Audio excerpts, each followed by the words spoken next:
Hi అండి. నమస్తే. తెలుగు నవలా శ్రోతలకు లక్ష్మీ కథల ప్రపంచానికి స్వాగతం. ఎద్దనమూడి సులోచనారాయణ గారు రచించిన అగ్నిపూలు అనే నవలను వింటున్నాం కదండి. ఈరోజు ఈ వీడియోలో మనం పార్ట్ 7 వినేద్దామండి. రుక్మిణి కుర్చీలో కూర్చుని ఉంది. ఎదురుగా చిన్న స్టూల్ మీద భగవద్గీత ఉంది. రుక్మిణికి ఎదురుగా ఆ గదిలో దాదాపు 10 మంది యువకులు నిలబడి ఉన్నారు.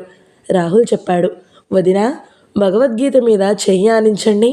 రుక్మిణి చెయ్యానించింది. చెప్పండి. నేను మనస వాచ. రాహుల్ అందిస్తున్న ఆ మాటలని రుక్మిణి చెప్పడం ప్రారంభించింది. నేను మనసా వాచ యువసేన సంఘానికి అధ్యక్షురాలిగా ఉండడానికి అంగీకరిస్తున్నాను. నా కర్తవ్య నిర్వహణలో నా అనే భేదం కానీ, తల్లి తండ్రి సోదర సోదరీమణుల వివక్షత కానీ, బంధు స్నేహ భర్త స్వార్థం కానీ చూడాను. ఈ క్షణం నుంచి యువసేన సేవే నా ప్రధాన లక్ష్యం. ఈ సేవలో ఎలాంటి ఆటంకములు కానీ విషమ పరీక్షలు కానీ ఎదురైనా చిత్తస్థైర్యంతో ఎదుర్కోగలను. మీ అందరి సమక్షంలో పవిత్రమైన ఈ భగవద్గీత మీద ప్రమాణం చేసి నేను ఈ వాగ్దానం చేస్తున్నాను. ఇక మీరు చేయి తీయండి అన్నాడు రాహుల్. రుక్మిణి చేయి తీయగానే రాహుల్ తను భగవద్గీత మీద చేయి ఆనించి, ఈ క్షణం నుంచి మీరు మా పవిత్రమైన లక్ష్యానికి అధ్యక్షులు. మీ ఆధ్వర్యంలో మేము మా కార్యక్రమాలని ఎనలేని రీతిగా నెరవేర్చగలమని తలుస్తున్నాము. మాలో ఎవరైనా సద్వర్తన విడనాడి యువసేన నియమ నిబంధనలకి ఆటంకం కలిగించినచో యువసేన పద్ధతి ప్రకారం శిక్షించే అధికారం మీకు ఉంది. మీకు అన్ని విధముల మేము తోడ్పడగలమని ఈ భగవద్గీత మీద ప్రమాణం చేసి వాగ్దానం ఇచ్చుచున్నాము. రాహుల్ ప్రమాణం చేసి పక్కకు తొలగగానే ఆ గదిలో నిలబడి ఉన్న యువకులందరూ ఒక్కొక్కరు వరుసగా వచ్చి రాహుల్ చేసిన ప్రమాణమే భగవద్గీత మీద చెయ్యి ఆనించి చేసి వెళ్లారు. ప్రమాణాల కార్యక్రమం పూర్తి కాగానే రాహుల్ భగవద్గీత తీసి స్టూల్ పక్కన పెట్టేశాడు. నీలి ట్రేలో కప్పులతో టీ తెచ్చి అందరికీ ఇచ్చింది. అరగంట తర్వాత రాహుల్ తల్లి ముందు ముద్దాయిలా నిలబడి ఉన్నాడు. ఏమిటి ఆ వానర మూకంతా ఇంటికి ఎందుకు వచ్చారు అంటూ గద్దించింది రాజేశ్వరి. మీరు మర్యాదగా అడిగితే మర్యాదగా అయినా సమాధానం వింటారు అన్నాడు రాహుల్ రోషంగా. మర్యాద? నీకు మర్యాద తెలిస్తే అందరినీ అలా వదినగారి గదిలోకి తీసుకువస్తావా? వదినగారి అనుమతితోనే ఆ పని జరిగింది. జరుగుతుంది. ఆ రుక్మిణి ఒక అనారోగ్యంతో మతిమారిన పిల్ల. ఆమె మనసుకి మర్యాద గేలం వేసి నీ కోతిమూకని చేరుస్తున్నట్టున్నావు. 10 సార్లు కోతిమూక అని అవమానించకండి. మనుషులందరూ కోతుల నుంచి వచ్చిన వారేనని విజ్ఞాన శాస్త్రం చెబుతోంది. నోర్ముయ్, ఇంకోసారి వారి ఇంట్లో అడుగు పెడితే కాళ్ళు విరగ్గొడతాను. నేను కూడా వారిలో ఒకడిని. మీరు అలా చేయదలుచుకుంటే ముందు నన్నే ఆ పని చేయండి. తల్లి కేకలు, రాహుల్ గొంతు విని కృష్ణ చైతన్య గదిలోకి వచ్చాడు. ఏమిటమ్మా, ఏమైంది? నీ ముద్దుల తమ్ముడు సంగతి. ఈ ఇంటికి మళ్ళీ ఏదో కొరివి పెడుతున్నాడు. వాడి ఆటలు సాగవని చెబుతున్నాను. ఏమిటి రాహు, ఏమైంది? కృష్ణ చైతన్య తమ్ముణ్ణి అడిగాడు. వదిన మా యువసేనకి అధ్యక్షురాలయ్యారు. అదే నేను ఈ ఇంటికి పెట్టిన కొరివి. అదా? కృష్ణ చైతన్య ముఖంలో ఆతృత తొలగింది. ఇంట్లో కూర్చున్న ఆడపిల్ల అధ్యక్షురాలేమిట్రా? వీడి వేషాలు నీకు తెలియవు. ఆ రూపంగా రుక్మిణి దగ్గర నుంచి డబ్బు లాగవచ్చునని. డబ్బు మనం వెళ్ళేటప్పుడు మూట కట్టుకుని వెళ్ళాం. మన దేవుడి కళ్యాణం కోసం అంత ఎందుకు ఖర్చు పెట్టారు? ఎవరిని అడిగి పెట్టారు? విన్నావా కృష్ణ ఆ మాటలు? రాహుల్, నువ్వు వెళ్ళు అన్నాడు కృష్ణ చైతన్య. Thank you. వెళ్ళబోయి ఆగి అన్నాడు. వాళ్ళని ఇంటికి రావద్దని మీరు అంటే నేను కూడా వాళ్లలో ఒకటినే అని మీకు గుర్తు చేస్తున్నాను. ఈ క్షణం నుంచి ఈ ఇంట్లో నేను కూడా అడుగు పెట్టను. పో, నీ బెదిరింపులు నా దగ్గరేం కాదు. రాజేశ్వరి అరిచింది. డబ్బే సర్వం అనుకునే వాళ్ళకి అలాగే ఉంటుంది. వెళ్తున్నానన్నయ్య, నాతో మీకు ఏదైనా పని ఉంటే మీరే నా దగ్గరికి రండి అనేసి రాహుల్ వెళ్ళిపోయాడు. వీడి ఆగడం మరీ విపరీతమైపోతుందిరా కృష్ణ. వీడిని దోవకి తెచ్చేది ఎలాగో తెలియడం లేదు.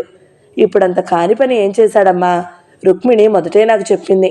నా అనుమతి మీదనే అది జరిగింది అన్నాడతను. నీకు తెలుసా? ఆవిడ హతాసురాలైనట్టు చూసింది. తెలుసునమ్మా, రుక్మిణికి కాలక్షేపంగా ఉంటుందని సరేనన్నాను. నా పాలిట ఈ పిల్లలే రాక్షసులైపోయారు. వీడు చూస్తే ఈ తీరు.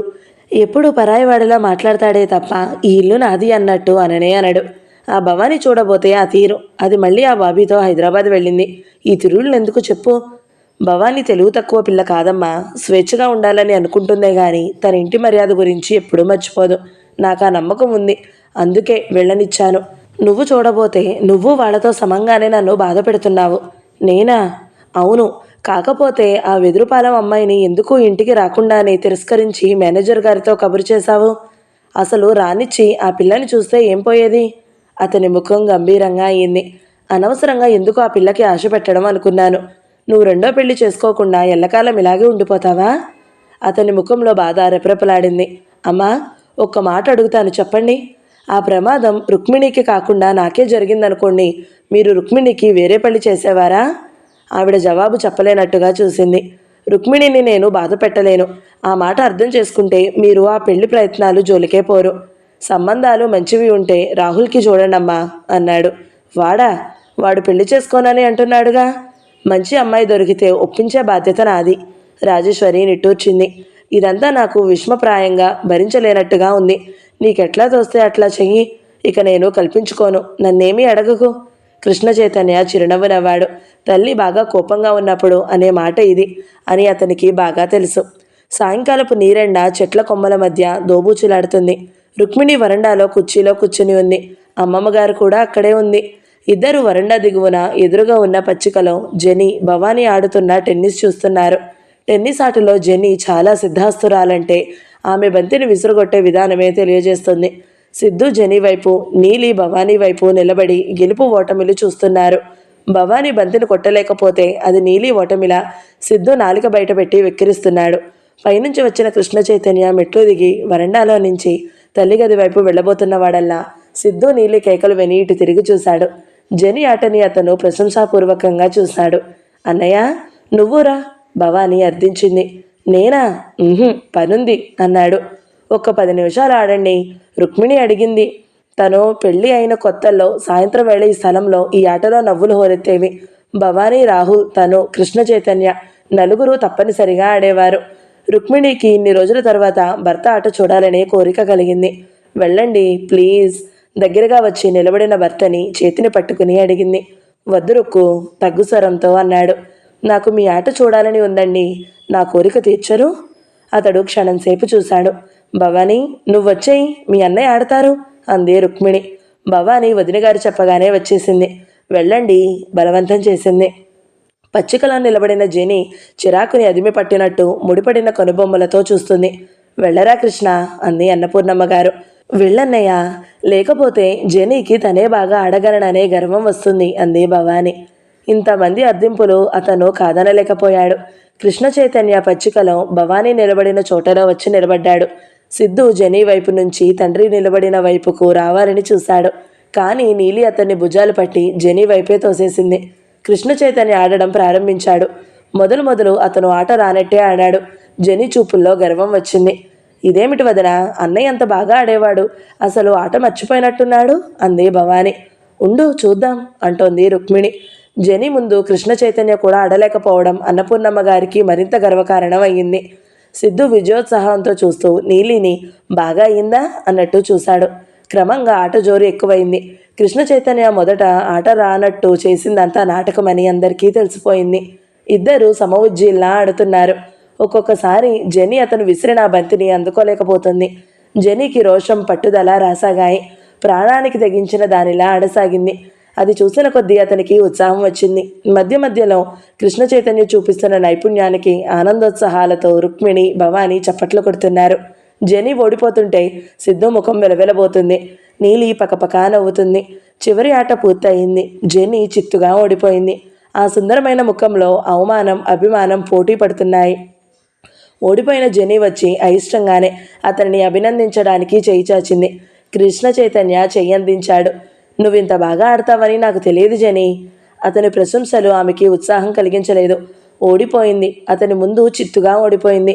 జెనీకి ఇది తట్టుకోలేనంత అవమానంగా అనిపిస్తుంది. ఎంత బాగా ఆడినా మీ ముందు ఓటమే వచ్చిందిగా నాకు అంది. ఆటలో నైపుణ్యమే ప్రధానం, గెలుపు ఓటములు ఒక ఛాన్స్ మాత్రమే అన్నాడతను. నాన్న, జెనీ ఓడిపోయిందిగా, మనకి పార్టీ ఇవ్వాలి అన్నాడు సిద్ధు. కాదు, జెనీ బాగా ఆడింది, అందుకు మనమే ఇవ్వాలి అన్నాడతను. అన్నయ్య, రేపు పౌర్ణమి, మనం మూన్లైట్ డిన్నర్ ఏర్పాటు చేసుకుందాం అంది అక్కడికి వచ్చిన భవానీ. ఓ నిజం సిద్ధు అన్నాడు. నిజమే, చాలా రోజులైందిరా కృష్ణ ఈ ఇంట్లో నవ్వులు కేరింతలు వినిపించి అంది అన్నపూర్ణమ్మ గారు. అలాగే అన్నాడు కృష్ణ చైతన్య. నా ఓటమిని మీరు సెలబ్రేట్ చేసుకుంటున్నారా అంది జెనీ. కృష్ణ చైతన్య ఫకాళ్ళ నవ్వాడు. నవ్వినప్పుడు అతని ముఖం ఎంత ఆకర్షణీయంగా ఉంటుందో జెనీ మొదటిసారిగా గమనించింది. జెనీ, ఇంకేదైనా పందెం వేసుకుందాం, నేను ఓడిపోతాను, అప్పుడు నువ్వు సెలబ్రేట్ చేద్దు గాని అన్నాడు. అతని మాటలు, చూపులు స్నేహప్రాయంగా ఆత్మబంధువుల్లా ఉన్నాయి. జెనీ అతన్నే చూస్తుంది. జెనీకి ఆ క్షణంలో తనంటే ఆకర్షణ కలగసాగింది. ఆ ఆకర్షణ పులి మేకని చూసినప్పుడు లాంటిది. ఆ ఆకర్షణలో దాన్ని సొంతం చేసుకోవాలనే ప్రేమ లేదు, నాశనం చేయాలనే ఆకాంక్ష తప్ప. అతను కూడా జెనీనే తదేకంగా చూస్తున్నాడు. జెనీకి ఇంకొక నిమిషం అక్కడుంటే తన మనసులో భావం అతనికి తెలిసిపోతుందేమోననే భయం వేసింది. గిరుక్కున వెనక తిరిగి అన్నపూర్ణమ్మ గారి వైపు వెళ్ళిపోయింది. కృష్ణ చైతన్య చాలాసేపటి వరకు జెనీ చూపులు మర్చిపోలేకపోయాడు. ఆ చూపులు తమాషాగా ఉన్నాయి. అతన్ని మర్చిపోనీయకుండా వెంటాడసాగాయి. డాక్టర్ గారు ఒక చిన్న పిల్లకి ఇంజెక్షన్ ఇస్తున్నారు. జెనీ వచ్చింది. చిన్న చిన్న పూలు ఉన్న ఆకుపచ్చ రంగు చీర కట్టుకుంది. చేతిలో ఎర్ర పూలున్న గొడుగు ఉంది. గొడుగు గుమ్మం పక్కన పెట్టి వరండాలో చెప్పులు విడిచి లోపలికి వచ్చింది. ఈ చర్య చూసి డాక్టర్ గారు నవ్వారు. రాజని, నువ్వు ఎంత త్వరగా మా అలవాట్లు నేర్చుకున్నావు అన్నారు ప్రశంసాపూర్వకంగా చూస్తూ. వచ్చిన పేషెంట్లు వెళ్ళిపోయారు. డాక్టర్ గారు వాష్ బేసిన్ దగ్గర చేతులు కడుక్కుని తువాలతో తుడుచుకుంటూ వచ్చారు. జెనీ తోచనప్పుడల్లా ఇలా సాయంత్రం వేళలా నడుచుకుంటూ డాక్టర్ గారింటికి వస్తుంది.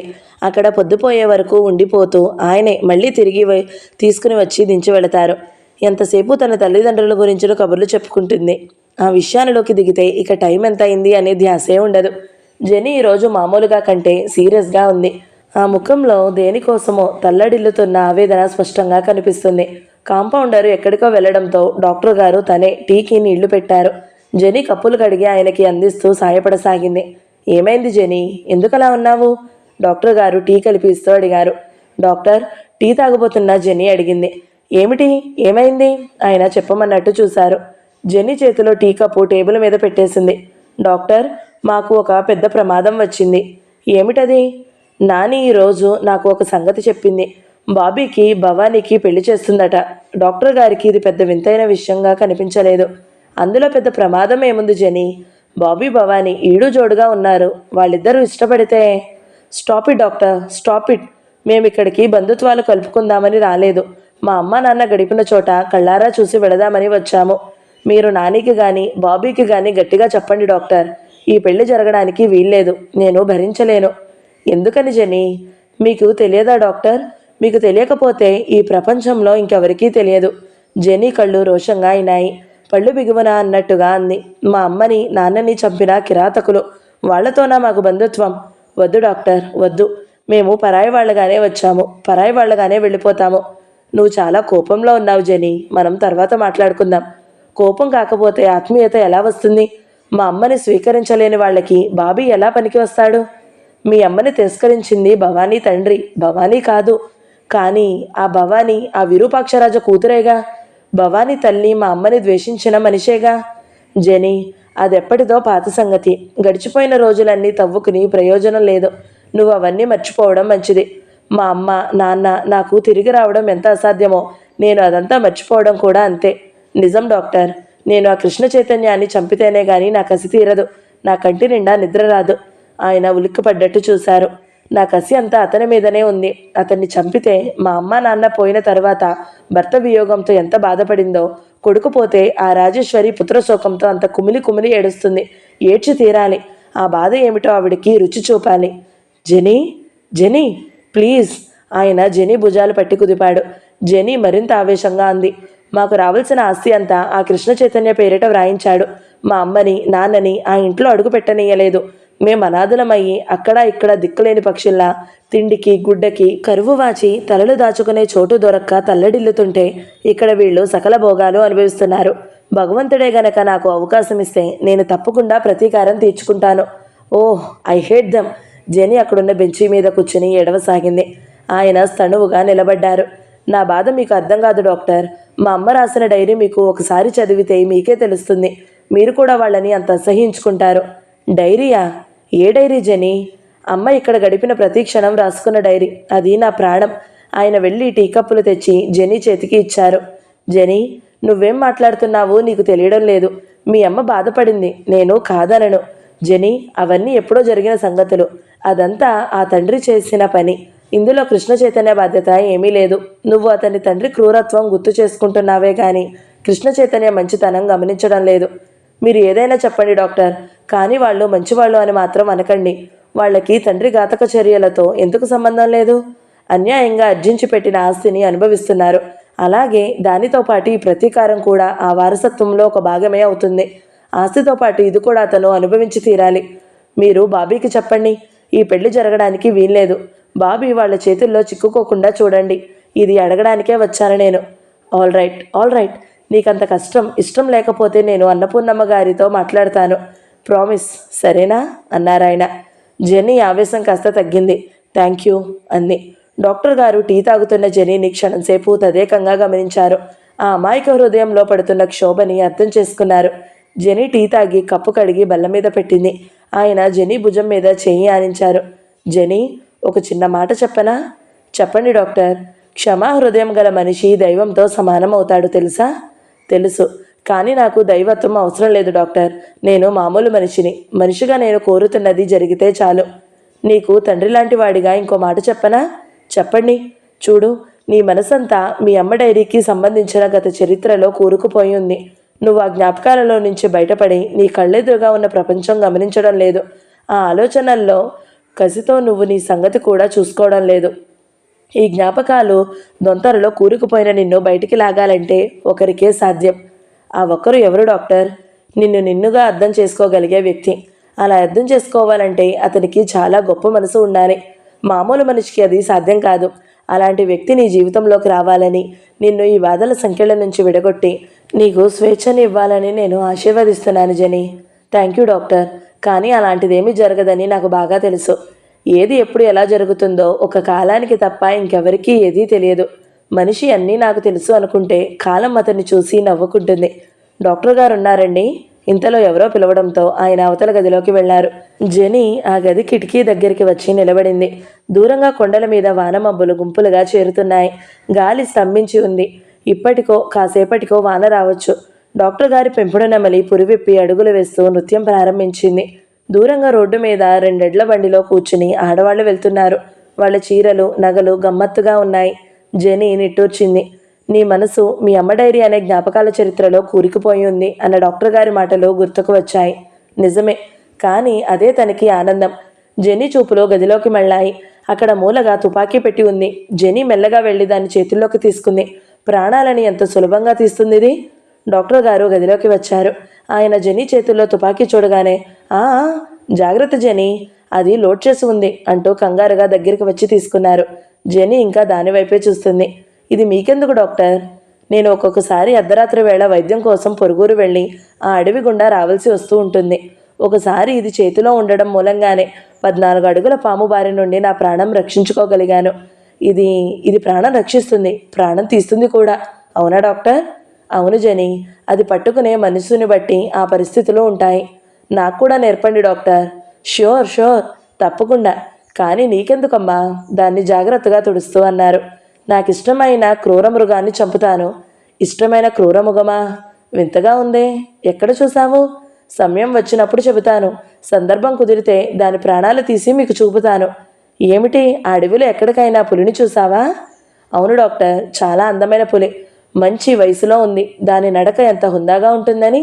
జెనీ కళ్ళ ముందు కృష్ణ చైతన్య నడక గుర్తుకు వస్తుంది. డాక్టర్ గారు జెనీ భుజం మీద మెల్లగా తట్టారు. మీ నాన్న రక్తం నీలో బాగా ఉంది జెనీ. వేట అంటే మీ నాన్నకి ఇష్టం. పులిని చూస్తే వదిలేవాడు కాదు. జెనీ ఒక క్షణం ఆగి ఆలోచనగా అడిగింది. మా నాన్నకి పులిని కొట్టడంలో బాగా గురి ఉందా డాక్టర్? గురా? ఒకే ఒక దెబ్బ పులి నేల మీద కూలిపడేది. ఈ విషయంలో నాకు కూడా మా నాన్న పోలిక వస్తే ఎంత బాగుండును. వస్తాను డాక్టర్. జెనీ వరండాలోకి వచ్చి గొడుగు తీసుకుని చెప్పులు వేసుకుంది. డాక్టర్ బయట ఆకాశం వైపు చూశాడు. నల్లటి మబ్బులు గుంపులు ఇంకా ఎక్కువైనాయి. దూరంగా కొండల మీద బాగా వాన పడుతుంది. చల్లటి ఈదురుగాలి ప్రారంభమైంది. వాన వచ్చేస్తున్నట్టుంది. కొద్దిసేపు ఆగు జెనీ, నేను వచ్చి దింపుతాను అన్నారాయన. అవసరం లేదు డాక్టర్, రోజూ వచ్చి వెళ్లేదారేగా, నేను వెళ్తాను అంటూ బయలుదేరింది. ఇంతలో ఎవరో పేషెంట్స్ రావడంతో డాక్టర్ గారికి జెనీతో ఇంకా ఎక్కువ మాట్లాడే అవకాశం లేకపోయింది. జెనీ ఎర్రటి పూల గొడుగు వేసుకుని సన్న కాలిబాట వెంబడి నడుస్తుంది. ఆ బాటలు ఇరుపక్కల పొలాలు ఉన్నాయి. అక్కడక్కడ కూలీలు కలుపు తీస్తున్నారు. జెనీ చేతిలో ఉన్న గొడుగు పిడి గిరగిర గుండ్రంగా తిప్పుతూ నడుస్తుంది. బాబీ భవానీని చేసుకుంటాడట. బుద్ధి లేకపోతే సరి, మతి ఏమైనా పోయిందేమో. ఇండియా వెళ్ళి కొద్ది రోజులు ఉందామని ఆలోచన అసలు తనలో రేకెత్తించిందే బాబీ కదూ. తను వద్దంటున్న ఉత్తరాలు రాయడం ప్రారంభించాడు. పరిచయం పెంచుకున్నాడు. పరిచయమే లేని వేళ్లతో పరిచయం కల్పించుకున్నాడు. పీడకలలా భావిస్తున్న మనుషుల్ని దగ్గరగా చూసే పరిస్థితిని తెచ్చాడు. హలో, ఎవరో పలకరించారు. జెనీ తలెత్తి చూసింది. ఎదురుగా రాహుల్ నిలబడి ఉన్నాడు. అతని 2 చేతుల నిండా ఏవేవో పొట్లాలున్నాయి. ఎక్కడి నుంచి వస్తున్నారు? జెనీని పలకరించాడు. డాక్టర్ గారి ఇంటి వద్ద నుండి. మీరు నాకు చిన్న సాయం చెయ్యాలి. ఏమిటి? చినుకులు పడుతున్నాయి. పెద్ద వానే వచ్చేట్టుంది. వాన వస్తే ఈ సరంజామా అంతా తడిసిపోతుంది అంటూ పొట్లాలు చూపించాడు. అందులో ఏమున్నాయి? రవ్వ, పంచదార, మైదా, గోధుమ పిండి, మా పిల్లలకి తిండికి కావలసిన సరుకులు. ఇప్పుడు నన్నేం చేయమంటారు? కాస్త మీ చేతిలో గొడుగు నాకు పట్టండి. పట్టి మా ఆఫీస్ వరకు రండి. ఇవి తడిసిపోతే మాకు చాలా కష్టం. మళ్ళీ కావాలంటే ఏ వదిన గారో ముష్టెత్తాలి. మీ అమ్మగారుండగా వదిన గారిని ఎందుకు ముష్టెత్తడం? మా అమ్మగారు ఇలాంటి దుబారాలు చేయరు. ఆవిడ దృష్టిలో దేవుడి కళ్యాణాలు, పూజారుల బొజ్జలు నింపడం మినహా ఇంకేమీ సత్కార్యాలు లేవు. జెనీకి నవ్వొచ్చింది. రాహుల్ ఎంత సహృదయంతో తోటివారి కోసం ఎంత కష్టపడతాడో జెనీ ఇక్కడకు వచ్చిన కొత్తలోనే గ్రహించింది. ఆ ఇంట్లో అహంభావి కాదని అతను ఒక్కడే. ఏమంటారు? మీరు వస్తారా లేదా? మీరు సాయం అడిగితే కాదంటానా? జెనీ గొడుగు ఎత్తి అతనికి పట్టింది. ఇద్దరూ మెల్లగా నడక సాగించారు. రాహుల్ పొట్లాలు తడవకుండా గుండెల దగ్గరికి పట్టుకున్నాడు. 2 జెనీని పట్టుకోమని ఇచ్చాడు. మీ అమ్మగారిని దేవుడి కళ్యాణం అంటూ విమర్శిస్తున్నారే, మీరు నాస్తికులా? అడిగింది జెనీ. కాదు, మా అమ్మ కంటే దైవభక్తుణ్ణి. మా అమ్మ దానాలు ధర్మాలు చేయడంలో చాలా స్వార్థం ఉంది. ఏమిటది? మళ్ళీ తను ఇలాగే కలవారి బిడ్డగా అష్టైశ్వర్యాలతో పుట్టాలని. మీరు? నేనలా కాదు. నారాయణుని దరిద్రునిలో చూస్తాను. మానవ సేవే మాధవ సేవ అని నమ్ముతాను. నేను ఈ సేవని నిరాపేక్షగా చేస్తాను. మీ అన్నగారేమంటారు? ఆయన ఎటు మొగ్గుతారో ఎవరికీ తెలియదు. అటు అమ్మ వైపు చేరి నారాయణ సేవ చేస్తారు, ఇటు నాతో కలిసి దరిద్ర నారాయణ సేవ చేస్తారు. అయితే తనది అనే అభిప్రాయం ఒకటి లేదేమో. రాహుల్ నవ్వాడు. మీకు ఆయన అర్థం కారు. అంత గొప్ప వ్యక్తా? ఆ గొప్పతనం అర్థం చేసుకునే వాళ్ళని బట్టి ఉంటుంది. మా అన్నలాంటి వ్యక్తి అందరికీ ఉండాలని అనుకుంటాను నేను. జీవితంలో అలాంటి అండ, ఆత్మీయత, అభిమానం, వాత్సల్యం చూపే వ్యక్తి దొరకడం సామాన్యం కాదు. చాలా పూర్వజన్మ సుకృతం కావాలి. రాహుల్కి తల్లి అంటే ఎంత వ్యతిరేకత ఉందో అన్నగారంటే అంత అభిమానం ఉందని ఆ క్షణంలో జెనీ అర్థం చేసుకుంది. రాహుల్ ఇదివరలో ఎన్నోసార్లు జెనీని వాళ్ళ కార్యాలయం చూడడానికి రమ్మని ఆహ్వానించాడు.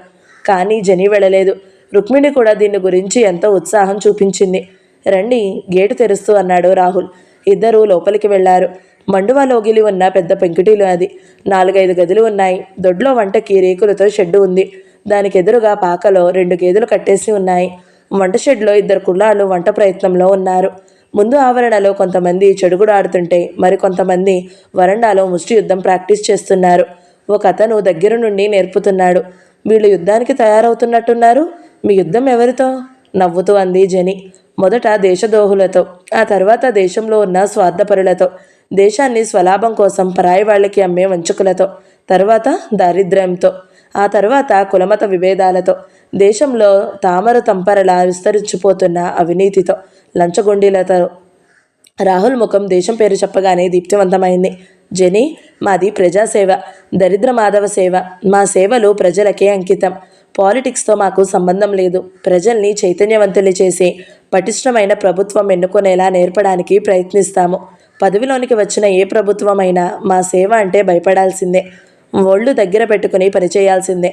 ప్రభుత్వం అంటే ప్రజలకి చెందేట్టు ఉండాలి కానీ కొంతమంది డబ్బుతో కొనుక్కున్న తోలుబొమ్మల్లా బృందంలా ఉండకూడదు. మాకు మినిస్టర్ కానీ, వర్తకుడు కానీ, విద్యార్థి కానీ, విద్యావేత్త కానీ, అక్షరాస్యుడు కానీ, నిరక్షరాస్యుడు కానీ అందరూ సమానమే. ఎక్కడ అవినీతి అక్రమం ఉంటాయో అక్కడికి మా చేయి సాగి దాన్ని చెవి పట్టుకుంటుంది. కోర్టుకి ఈడుస్తుంది. అసెంబ్లీలో ప్రశ్న వేయిస్తుంది. పేపర్లెక్కి ఎక్కించి రభస చేస్తుంది. ప్రజల దృష్టికి గొగ్గోలు పరుస్తుంది. ఇది మా పని. బాగుంది, చాలా బాగుంది. కానీ దీనికంతటికీ డబ్బు సమకూరుస్తున్నాం. మెల్లమెల్లగా అనుకున్నది సాధిస్తాం. మీ సేవలో ఆడపిల్లల్ని చేర్చుకోరా? ఆడపిల్లలా? ఆడపిల్లలు ఉంటే ఇక మా పని ఏం సాగుతుంది? వాళ్ళు వీళ్ళు ఏకమవుతారు. ఇది ఇక పిల్లల్ని ప్రొడ్యూస్ చేసే మిషన్లా అయిపోతుందేమోనని నా భయం. అందుకే మా యువసేనలో చేర్చదలిచిన వాళ్ళకి కొన్ని నియమాలున్నాయి. ఏమిటవి? ఇందులో చేరదలుచుకున్న వాళ్ళు పెళ్లి చేసుకోకూడదు. చేరేటప్పుడే జీవితమంతా దేశానికి అంకితం చేస్తామని ప్రతిజ్ఞ తీసుకోవాలి. మీరు చేశారా ఆ ప్రతిజ్ఞ? మొదట ప్రతిజ్ఞ చేసిన వ్యక్తిని నేనే. రాహుల్, మీరిది విన్నారా? బాబీకి భవానీకి పెళ్ళట అంది. రాహుల్ ముఖం వికసించింది. నిజంగానా? శుభం. నన్ను అడిగితే వీలైనంత ఎక్కువగా కులాంతర, మతాంతర, జాతి అంతర వివాహాలు అనేకం జరగాలని అంటాను. ఇలా జరిగితే కొద్ది సంవత్సరాలకి ఈ భూమి మీద ఉన్న జనాభా అంతా వసుదైక కుటుంబంలా అయిపోతుంది. అప్పుడు ఈ తారతమ్యాలు ఉండవు. జెనీ ముగ్ధురాలైనట్టు చూసింది. పాలలాంటి మనసు అతనిది. కల్ముషం, కక్షలు, కార్పణ్యాలు, ఈర్ష్యాత్రం కూడా లేవు. అతనికి అహర్నిశలు దేశాన్ని గురించి, తన యువసేన గురించి తప్ప ఇంకో ధ్యాసే ఉండదు. అదృష్టవంతుడు. జెనీ వెళ్ళడానికి బయలుదేరింది. రాహుల్ కేక పెట్టి ఒక అతన్ని పిలిచాడు. అతను పూలు తెచ్చి ఇచ్చాడు. తీసుకో జెనీ, మా కార్యాలయం చూడడానికి వచ్చిన వాళ్ళనెవరిని ఒట్టి చేతులతో పంపం, కానీ ఈరోజు చాక్లెట్స్ అయిపోయినాయి. థ్యాంక్ యూ, నాకు చాక్లెట్ల కంటే ఇవే ఇష్టం, పూలు అందుకుంటూ అంది జెనీ. రాహుల్ గేటు వరకు వచ్చాడు. కృతజ్ఞతలు మరోసారి చెప్పి సాగనంపాడు. యువసేన కార్యాలయం నుంచి బయటకు వచ్చి కాలుబాట వెంబడి నడుస్తున్న జెనీకి చేతిలో పూలదండ చూడగానే తండ్రి సమాధి గుర్తుకు వచ్చింది. ఆ పూలు అక్కడ అలంకరించాలని మనసు ఉత్సాహపడింది. జెనీ నడుస్తుంది. ఒక పర్లాంగు రాగానే అక్కడ 2 మార్గాలుగా చీలింది. ఒకటి సౌందర్య సదనం వైపు, రెండోది అడవి వైపు. జెనీ పాదాలు అడవి వైపే మళ్ళినాయి. వానజల్లు ఆగింది. వాగు దాటాల్సిన చోట ఇసుక తడిసి మెత్తగా ఉంది. జెనీ మెల్లగా నడక సాగించింది. వానజల్లుకి తడిసిన అడవి అంతా ఎంతో అందంగా చూడముచ్చటగా ఉంది. ఆకు కొనల మీద నిలిచిన నీటి బిందువులను సూర్యాస్తమంలోని ఆఖరి కిరణాలు పడటంతో పాత రంగులతో ముత్యాల పోగుల్లా మెరుస్తున్నాయి. అక్కడ అంత క్రితం వాన బాగా పడినట్టుంది. ఇప్పుడు నీరెండ పడుతుంది. ఆ క్షణంలో అడవి అంతా సుందరమైన వనకన్యల నీటిలో తడిసి తడిబట్టలతో నిలబడిన యువతిన ముగ్ధ మనోహరంగా ఉంది. జెనీ ఎత్తైన ప్రదేశంలో నడుస్తుంది. దాని పక్కన ఉన్న కొండచర్య వాలులో పైకి ఎక్కడో పడిన వాన నీళ్లు పరుగులు పెడుతూ వస్తున్నాయి. వాటి శబ్దం గమ్మత్తుగా ఉంది. జెనీ పూలు జాగ్రత్తగా పట్టుకుని గొడుగు పిడి గిరగిరా తిప్పుతూ ఆ అడవి అందాన్ని ముగ్ధురాలైనట్టు చూస్తూ తండ్రి సమాధి దగ్గరికి వెళ్ళింది. కృష్ణ, ఇప్పుడే చెబుతున్నాను, నాకు కంఠంలో ప్రాణం ఉండగా ఈ పెళ్లి జరగదు. నాకున్నది ఒక్కగానొక్క కూతురు. దానికి ఎక్కడా సంబంధం కుదరనట్టు ఆ గతిలేని వాళ్ళకిచ్చి నేను చెయ్యను. ఆ బాబీకి ఏముంది? చదువా, సంధ్య, ఇల్లా, వాకిలా? భవానీ పెళ్లి ఆ మిర్యాలపురం అబ్బాయితో జరిగి తీరుతుంది. ఆ విషయంలో ఇంకెవరు మరో మాట నా దగ్గర ఎత్తకండి, రాజేశ్వరి అరుస్తున్నట్టుగా అంది. అసలే వాళ్ళు ఎప్పుడు పోతారా అని తను క్షణాలు లెక్క పెట్టుకుంటున్నట్లుగా చిరాకు పడింది. అసలు ఆ బాబీ వాలకమే ఆవిడికి నచ్చలేదు. ఎంతసేపు ఫ్రెండ్స్ అంటాడు. ఎవరెవరో అతని కోసం వస్తుంటారు. ఇతను వాళ్లతో ఎక్కడికో వెళుతుంటాడు. ఎప్పుడు ఇంట్లోకి వస్తాడో, ఎప్పుడు ఇంట్లోంచి వెళ్ళిపోతాడో ఎవరికీ తెలియదు. అంతా తెగిన గాలిపటం పద్ధతిగా ఉంటుంది. చిన్నప్పటి నుంచి వాళ్లకు తల్లి తండ్రి హద్దు అదుపు లేదు. స్వతంత్రంగా వాళ్ళ పెత్తనాలతో పెరగడంతో ఆ స్వేచ్ఛ వచ్చి ఉంటుంది. అసలు భవానీని ఆ బాబీతో దక్షిణ దేశ యాత్ర పంపడంతో ఈ బెడద వచ్చింది. అందుకే వయసు వచ్చిన పిల్లల్ని ఒకరినొకరి దూరంగా ఉంచాలి. లేకపోతే నిప్పు నెయ్యిలా అతి త్వరగా కలిసిపోతారు. భవానీ చిన్నపిల్ల, దానికేం తెలుసు? ఆ బాబీ ఈ రోజు చేసుకుంటాడు, రేపు వాళ్ళ దేశం పిల్లని ఇష్టపడతాడు. అప్పుడు భవానీ గతి ఏమిటి? ఇదంతా చెప్పినా అర్థం కాదు. రాజేశ్వరి బాబీకి చదువు, సంధ్య, ఇల్లు, వాకిలి లేదనేసరికి అన్నపూర్ణమ్మ గారికి రోషం వచ్చింది. పోనీరా కృష్ణ, భవానీ కూడా ఇష్టపడుతుంది కాబట్టి చెప్పాను. లేకపోతే వాడు పెళ్లి చేసుకోవాలి అంటే పిల్లలే దొరకరా? లోకం గొడ్డుపోయిందా? నీ చెల్లెలకి ఆ మిర్యాలపురం గండు పిల్లినే సిద్ధం చేసుకోండి. ఎవరూ వద్దనడం లేదు. బాబీకి ఇంతకంటే మంచి సంబంధం తీసుకువచ్చి ఇక్కడే మీ కళ్ళెదుటే పెళ్లి చేయకపోతే చూడు. ఇక్కడ ఎలా జరుగుతుంది పెళ్ళి? అడ్డమైన వాళ్ళ పెళ్ళిళ్ళు చేయడానికి నా ఇల్లు ధర్మసత్రం కాదు. చూసావట్రా కృష్ణ, విను, ఆ మాటలు అడ్డమైన వాళ్ళట. అమ్మమ్మ, కాసేపు ఊరుకో. నువ్వు ప్రతిదానికి నన్నే ఊరుకోమంటావు. అవునులే, ఎంతైనా మీరు ఒకటేగా. నేనే పరాయిదాన్ని. అడ్డమైన వాళ్ళట. వాళ్ళు ఇల్లు వాకిలి మీరే కాజేసి. అమ్మా, మాటలు మర్యాదగారని రాజేశ్వరి కళ్ళెర చేసింది. నువ్వు కూడా నోరు బాగా సంభాళించుకో. ఎవరే అడ్డమైన వాళ్ళు? నీ అన్న పిల్లలు అడ్డమైన వాళ్ళ? గతిలేని వాళ్ళ? నువ్వు నాకు కూతురువి కాదే, బద్ద శత్రువ్వి. నువ్వు కూడా నాకు తల్లివి కావు, రాక్షసివి. అను, నీ ఇష్టం వచ్చినట్టు అను. నిన్ను అనాల్సిన పనేం లేదు. ఇదంతా మీ నాన్న చేసిన నిర్వాకం. నా ఇంట్లో నన్ను ఒక పని మనిషిని చేసి ఇల్లంతా కట్టబెట్టారు నీకు. కట్టబెట్టాడు. ఇచ్చిన ఆస్తికి 2 అప్పు మిగిల్చి నా నెత్తిన కిరీటం పెట్టాడు. ఆస్తి అని అందరూ ఏడ్చి చేస్తారు. ఈ ఆస్తిని అప్పుల వాళ్ళు ఎత్తుకుపోకుండా నేను నా పిల్లలు ఎంత కష్టపడ్డాం. ఈ రోజుకి నీ కొడుకు పిల్లలు వచ్చారు. నువ్వు వాళ్ళ మాట ఎత్తావంటే ఊరుకోను. ఊరుకోకపోతే వెళ్ళి ఊరేసుకో. విన్నావురా కృష్ణ, ఇది నా కూతురా. అప్పటికే కుర్చీలోంచి లేచి వచ్చిన కృష్ణ చైతన్య అమ్మమ్మ భుజాలు పట్టి వెనక్కు తెచ్చి బలవంతంగా గదిలో నుంచి బయటకు పంపుతూ, అమ్మమ్మ, నువ్వు కాసేపు ఈ గదిలో నుంచి వెళ్ళు అన్నాడు. నేను వాళ్ల మీద అభిమానపడుతున్నానని ఏడుస్తుంది ఎందుకురా? ఆ ఏడుపు ఏమిటో నీకే తెలుసు, నాకేం తెలీదు. వెళ్ళు అవతలికి, రాజేశ్వరి విసురుగా అంది. ముత్తవ్వ తల్లిని బలవంతంగా అవతలికి పంపి కృష్ణ చైతన్య లోపలికి వచ్చాడు. ఏమిటమ్మా, పెద్దావిడ ఏదో చాదస్తంగా అంటే నువ్వు కూడా అలా ఆవేశపడతావు? ఆవేశపడక ఏం చేయమంటావురా? విన్నావుగా ఆవిడ మాటలు. ఆవిడ ఆస్తి నేను కాజేశానట. ఈ మాట వినలేక నా చెవులు చిల్లులు పడుతున్నాయి. ఇంట్లో ఈవిడ ఇదే మాట, బయటకు వెళితే సాటి బంధువుల్లోనూ ఇదే మాట, ఊరి రైతులు ఇదే మాట. అందరూ ఇన్ని సంవత్సరాల నుంచి నన్ను కాకుల్లా పొడుస్తున్నారు. మనం ఆ అప్పులు తీర్చకపోయి ఉంటే ఉండేదా ఈ ఆస్తి? నేను అప్పుడే చెబితే మీ నాన్న నా మాట వినలేదు. ఇప్పుడు అవన్నీ ఎందుకమ్మా? నాన్న ఆస్తి నాకు కట్టబెట్టాడు నిజమే, కానీ నేను సంపాదించుకున్నానురా. కోర్టు దావాలతో అప్పులతో ఒక్క క్షణం మనశ్శాంతిగా బ్రతకలేదు. అదంతా ఎవరికి తెలుస్తుంది? పోనీ అమ్మా, ఇప్పుడు భవానీ సంగతేమిటి అన్నాడు అతను. నా కంఠంలో ప్రాణం ఉండగా ఈ పెళ్లి జరగదు. వీళ్ల మూలంగానే నా అన్నగారికి నాకు మధ్య మాటలు లేకుండా పోయినాయి. వీళ్ల మూలంగానే అమ్మ నాకు బద్ధ శత్రుత్వం వచ్చింది. నన్ను విసిగించొద్దు కృష్ణ. నన్ను అనవసరంగా రాక్షసిని చేయకండి మీరంతా. అలాగేనమ్మా, భవానీకి నేను నచ్చజెబుతాను. ఆ రాహుల్ చూసావా, ఆ రోజున మాట వరసకి అన్న మాట పట్టుకుని మళ్ళీ ఇంటికి రాలేదు. వీళ్ళకేనా పట్టుదలలు? నాకు లేవా? రాకపోతే పొమ్మను. బయట వానజల్లు కిటికీలో నుంచి విసురుగా రావడంతో రాజేశ్వరి వెళ్ళి ఆ కిటికీ తలుపులు మూసి వచ్చింది. కృష్ణ, భవానీతో గట్టిగా చెప్పు, ఆ బాబీతో జనువుగా ఉండవద్దని. వెర్రివేషాలు వేయకుండా ఆ మిర్యాలపురం సంబంధం ఒప్పుకోమని చెప్పు. అలాగేనమ్మా. వీళ్ళు పిల్లలు కాదు, నా పాలిట దెయ్యాలైపోయారు. రాజేశ్వరి విసుక్కుంటూ అక్కడ నుంచి వెళ్ళిపోయింది. గదిలోకి మేనేజర్ వచ్చాడు. ఆయన చేతి నిండా పుస్తకాల దొంతర్లు ఉన్నాయి. బాబు, ఎల్లుండి ఇన్కమ్ ట్యాక్స్ వాయిదా. ఒకసారి తమరి పుస్తకాలు చూస్తే. అక్కడ పెట్టండి, వాన ఎక్కువైనట్టుంది, నేను చూస్తాను. మీరింటికి వెళ్ళండి. చిత్తం. ఆయన వెళ్ళబోయి ఆగాడు. ఈ నెల రాహుల్ బాబు గారు తీసుకున్న డబ్బు 6,000కు పైగా ఉంది అన్నాడు. అందులో 5,000 నా ఖర్చులకి నేను తీసుకున్నట్టు సరిచేయాలి అన్నాడు. మేనేజర్ తల ఊపి వెళ్ళిపోయాడు. కృష్ణ చైతన్య మేనేజరు తన ముందు పెట్టిన వెళ్ళిన పుస్తకాలను తీసి చూడసాగాడు. 10 నిమిషాలు గడిచేసరికి అతను ఆ జమ ఖర్చులు చూడడంలో పూర్తిగా మునిగిపోయాడు. తల్లి చెప్పిన మాటలు, భవానీ సంగతి, రాహుల్ అలక స్వరం అతని తలలో నుంచి మాయమైపోయాయి. టైం ఎంత అయిందో అతనికి ధ్యాసే లేదు. ఇంతలో తలుపు చప్పుడయింది. వచ్చిన వ్యక్తి ఎవరా అని కూడా అతను తలెత్తి చూడలేదు. అన్నపూర్ణమ్మ గారు లోపలికి వచ్చింది. ఆవిడ చలిగాలిని భరించలేనట్టుగా శాలువా అంచులు భుజాల మీద నుంచి మరింత దగ్గరకు లాక్కుంటుంది. కృష్ణ, ఆవిడ పిలిచింది. ఏమిటమ్మమ్మా, నిద్ర రావడం లేదా? లేదురా, ఈ జెనీ ఇంటికి రాలేదు. ఎక్కడికి వెళ్ళింది? డాక్టర్ గారి దగ్గరికి సాయంత్రం అనగా వెళ్ళింది, ఇంతవరకు రాలేదు. వానొస్తుందిగా, ఉండిపోమన్నారేమో ఆయన. నేను కూడా అదే అనుకున్నాను, కానీ ఆయన ఇంట్లో లేదట. అతను లెక్కలు వదిలి తలెత్తి చూశాడు. ఎవరు చెప్పారు నీకు? మాలిని పంపిస్తే వెళ్ళి వచ్చాడు. జెనీ సాయంత్రం వచ్చి చాలాసేపు కూర్చున్నమాట నిజమే గాని అప్పుడే వెళ్ళిపోయిందట. డాక్టర్ గారేమో సిరిపురంలో ఏదో అర్జెంట్ కేసు వస్తే వెళ్ళాడట. కాంపౌండర్ చెప్పాడట. ఎక్కడికి వెళ్ళి ఉంటుందంటావు? ఏమో, నాకు అదే ఆదుర్తగా ఉంది. పోనీ తిరిగి వస్తూ రాహుల్ ఆఫీస్కి వెళ్ళిందా అని అక్కడ అడిగితే అక్కడ కూడా లేదట. రాహుల్ అప్పుడే వెళ్ళిపోయిందని చెప్పాడట. అతడు పెన్ మూసి పక్కన పెట్టాడు. సాయంత్రం పూలు పట్టుకుని అడవి వైపు వెళుతుండగా చూశానని గిట్టమ్మ చెప్పిందట. ఆ వానలో ఎక్కడ చిక్కుకుపోయిందో ఏమో. నేను డాక్టర్ గారి దగ్గర ఉంటుంది కదా అని నిశ్చింతగా ఉన్నాను.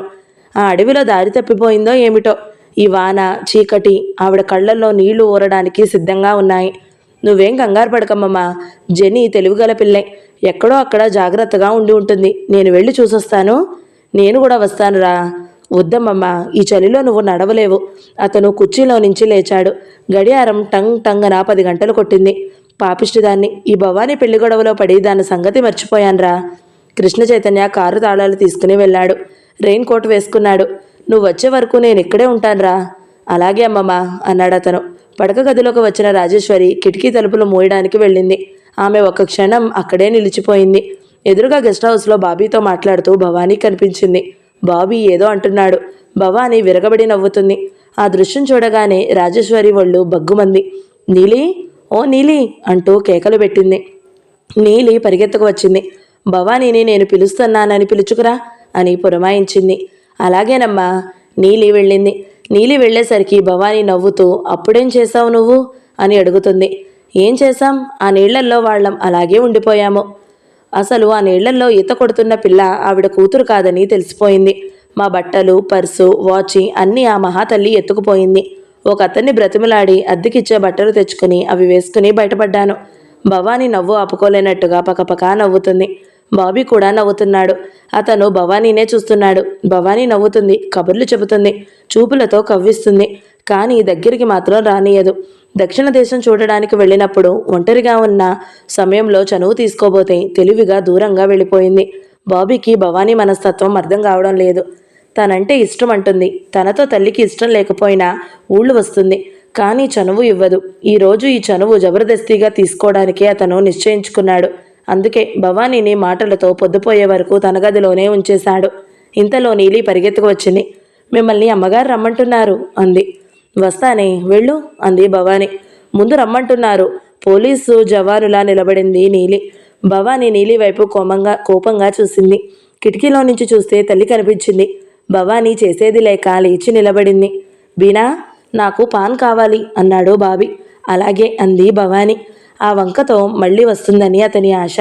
భవానీ తల్లి దగ్గరికి వచ్చింది. కూర్చో, నీతో మాట్లాడాలి అంది రాజేశ్వరి. ఇప్పుడా?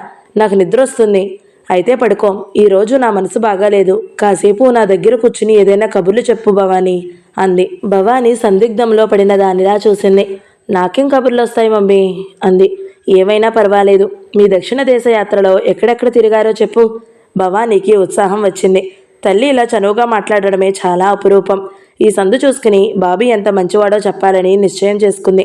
ఉండు మమ్మీ, ఒక్క నిమిషం, ఇప్పుడే వస్తాను. అక్కడున్న పాందాన్ తీసి నీలి చేతికిస్తూ, నీలి, బాబీకి తాంబూలం ఇచ్చిరా. తాంబూలం నీలి చేత పంపిస్తే ఇక తను రాదన్న సంకేతం పంపినట్టే అతనికి అర్థమవుతుంది. బాబీ కూర్చుని ఉన్నాడు. అతను అప్పటికే కొద్దిగా డ్రింక్ చేసి ఉన్నాడు.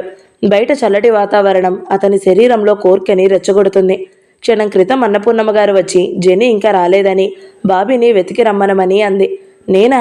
ఈ వానలో నాకు అసలు దోవే తెలియదు. ఇంకెవరినైనా పంపుగ్రాని అన్నాడు మత్తుగా. అన్నపూర్ణమ్మ గారు అతని వాలకం గ్రహించి ఇక బలవంతం చేయకుండా వెళ్ళిపోయింది. బాబీ లైటు చూడలేకుండా ఉన్నాడు. వెళ్ళి పెద్ద లైటు తీసి వచ్చి కూర్చున్నాడు. గజ్జెల పట్టాల శబ్దం చిరుమూతగా వినిపించింది. అతను తిరిగి చూశాడు. అతని ఊహే నిజమైంది. బీనా రాలేదు. నీలి పాందాన్ తెచ్చి అతని ముందు పెట్టి, భవానమ్మ గారు మీకిమ్మన్నారు అంది. బీనా ఏం చేస్తుంది అని అడిగాడు అతను. వాళ్ళమ్మగారి దగ్గర ఉంది. నీలి వెళ్ళిపోబోతుంది. వెనుక నుంచి చూశాడు బాబీ. నీలి ఎన్నడూ ఎరుగనంత వయ్యారంగా నడుస్తుంది. నీలి పిలిచాడు. నీలి వెనక్కు తిరిగి వచ్చింది. తాంబూలం కట్టివ్వు. నీలి మోకాల మీద కూర్చుని తాంబూలం తయారు చేయసాగింది. నాకు నేర్పు అన్నాడు తను కూడా కింద కూర్చుంటూ. నీలి తమలపాకులు చీల్చి చిటికెన వేలుకి చుట్టి చిలకలు చేసి చూపించింది. ఎట్లా చెయ్యాలి అడిగాడు. నీలి తమలపాకుని చీల్చింది. బాబీ చేయి పట్టుకుని అతని చిటికెన వేలుకు చుట్టసాగింది. వండర్ఫుల్, నీలి ముఖం వైపు చూస్తూ అన్నాడు బాబీ. అగ్నిపూలు 7వ భాగం సమాప్తం. ఈ వీడియో మీకు నచ్చినట్లయితే లైక్ చేయండి, షేర్ చేయండి, మంచి కామెంట్ పెట్టండి. ఇలాంటి మరిన్ని వీడియోల కోసం మన ఛానల్ని సబ్స్క్రైబ్ చేసుకోండి. Thank you so much for watching. నమస్తే.